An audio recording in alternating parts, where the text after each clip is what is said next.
আজ আমার খুব খিচুড়ি খেতে ইচ্ছে করছে, তাই আমার হাজবেন্ড খিচুড়ি রান্না করবে। চলুন দেখিয়ে আসি কীভাবে রান্না করে। আসসালামু আলাইকুম রহমতুল্লাহ। গতকালকে আর্জেন্টিনা হারিয়ে গেছে এবং স্পেন জিতে গেল। তারপরও আসলে খেলা সবার জন্যই উপভোগের বিষয়, আমরা এটা কোনো দ্বন্দ্ব নাই। তো আজকে হঠাৎ করে মনে চাইলো খিচুড়ি খাওয়ার জন্য, তো একটু পাতলা খিচুড়ি করবো আর কি, সবজি দিয়ে ইনশাল্লাহ। বিসমিল্লাহ। তো প্রথমে তেল দিয়ে নিচ্ছি, একটু তেল পরিমাণ মতো সয়াবিন তেল দিলাম, দিয়ে দিচ্ছি আস্তা জিরা। হ্যাঁ, তেলটা আমার গরম হয়ে গেছে অলরেডি। এই আস্তা জিরার সাথে, আস্তা জিরাটা বেশিক্ষণ রাখবো না কারণ পুড়ে যেতে পারে। এখন দিয়ে দিচ্ছি পেঁয়াজ কুচি, যেহেতু পেঁয়াজ কুচি দিয়েছি, পেঁয়াজ কুচিটা খুব বেশি ভাজবো না, একটু কাঁচা কাঁচা থাকবে। ওকে একটু নেড়ে চেড়ে এর সাথে দিয়ে দিচ্ছি আদা রসুন বাটা একসাথে, এই যে পরিমাণ মতো আদা রসুন বাটা।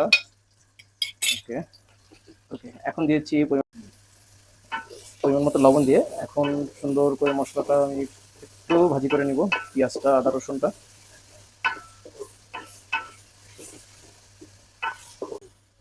ওকে, এখন দিয়ে দিচ্ছি হলুদ, পরিমাণ মতো হলুদের গুঁড়াটা দিয়ে একটু নাড়াচাড়া করব। এরপরে দিচ্ছি মরিচের গুঁড়া, সামান্য পরিমাণে মরিচের গুঁড়া, যাতে কালারটা আসে আর কি, কালারের জন্য। এই যে দেখেন, মরিচের গুঁড়োটা দেওয়ার সাথে সাথে একটা সুন্দর কালার চলে আসছে।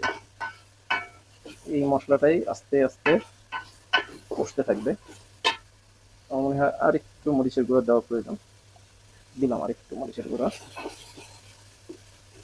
এখন মশলা কষাতে থাকবো, সাথে সামান্য একটু পানি দিতে হবে যাতে মশলাটা পুড়ে না যায়। জাস্ট সামান্য হালকা একটু পানি দিয়ে নিলাম যাতে মশলাটা লেগে না যায় তেলের সাথে। মশলা একটা সুন্দর গান আসছে। এখন দিব হচ্ছে ধনিয়ার গুঁড়া, সামান্য পরিমাণে, একেবারেই সামান্য, হাফ চামচ, অপশনাল। তারপর একটু ধনিয়ার গুঁড়াটা দিলে মশলাটা খুব সুন্দর একটা কালার আসবে। এখন দিয়ে নিব একটা সিক্রেট মশলা, এটা কি সিক্রেট মশলাটা বলা যাবে না, তো সামান্য পরিমাণ, এটা বেশি পরিমাণ দেওয়া যাবে না।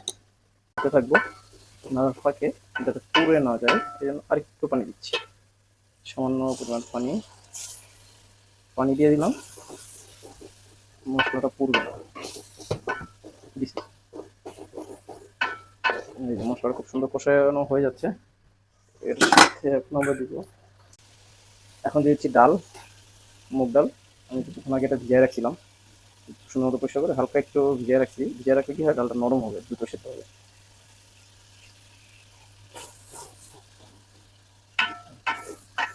সুন্দর মুগ ডালটা দিয়ে সাথেই দিয়ে দিব বুটের ডাল। বুটের ডালটা আগে থেকে হালকা একটু সেদ্ধ করে নেওয়া ছিল, কারণ বুটের ডালটা সেদ্ধ হতে খুব সময় নেয়, এই কারণে আমি একটু সেদ্ধ করে রেখেছিলাম। এখন দিচ্ছি একটু পানি দিয়ে দিচ্ছি, কারণ হচ্ছে এর মধ্যে মুগ ডাল যেটা আছে, মুগ ডালটা যাতে সেদ্ধ হয়ে যায়। এখন একটু ফোটার জন্য, কারণ মুগ ডালটা সেদ্ধ যাতে একটু নরম হয়, তার জন্য এখন ঢেকে দিয়ে দিচ্ছি।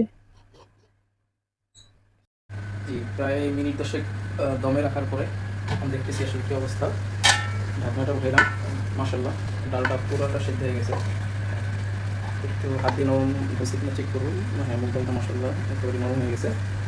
এখন আমরা সবজি দিয়ে দিব, এই যে একটু ঝোল ঝোল আছে, এর মধ্যেই সবজিটা দিয়ে দিব মাশাল্লাহ। এখন দিয়েছি সবজি, বাসায় যা ছিল সবজি, এই সবজিগুলো এখন দিয়ে দিলাম।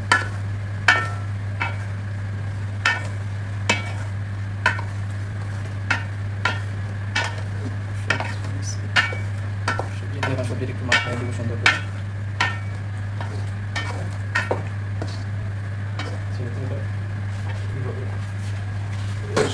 এখন চাল পরিমাণ চাল নিয়ে নিয়েছিলাম, চালটা দিয়ে দিচ্ছি।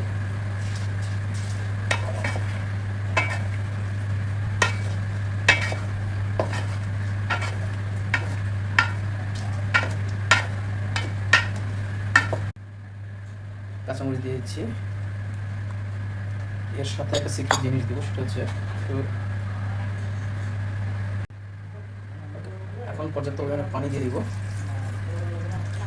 পাতলা খিচুড়ি না, ঠিক সবজি খিচুড়ি হবে। সবজি খিচুড়ি এরকমভাবে হচ্ছে বিষয়টা হচ্ছে যাতে পুরো নরম না হয়, আবার পুরো ঝরঝরাও হবে না। ওই পরিমাণ পানি দিয়ে দিলাম। চাল, পানি, ডাল এখন একটু ভালো মতো নাড়তে হবে, না এটা মিশাইতে হবে। সবজিটা না, কারণ ভেতরে যে ডালটা আছে ওই ডালটা যেমন চালের সাথে সুন্দর মিশে যায়। কালারটাও মাশাআল্লাহ সুন্দর একটা কালার আসছে। অবশ্যই লবণও একটু কম মনে হচ্ছিল, তাই একটু লবণ দিয়ে দিলাম, এক চামচের মতো। আশা করি এতে হয়ে যাবে। তবে উঠানোর আগে একটু আবার ফাইনাল চেক করে দেবো ইনশাআল্লাহ। মাশাআল্লাহ মাশাআল্লাহ, অনেক সুন্দর রং হয়েছে খিচুড়ির। আপনাদের কাছে কেমন লেগেছে সেটা অবশ্যই জানাবেন। আল্লাহ হাফেজ।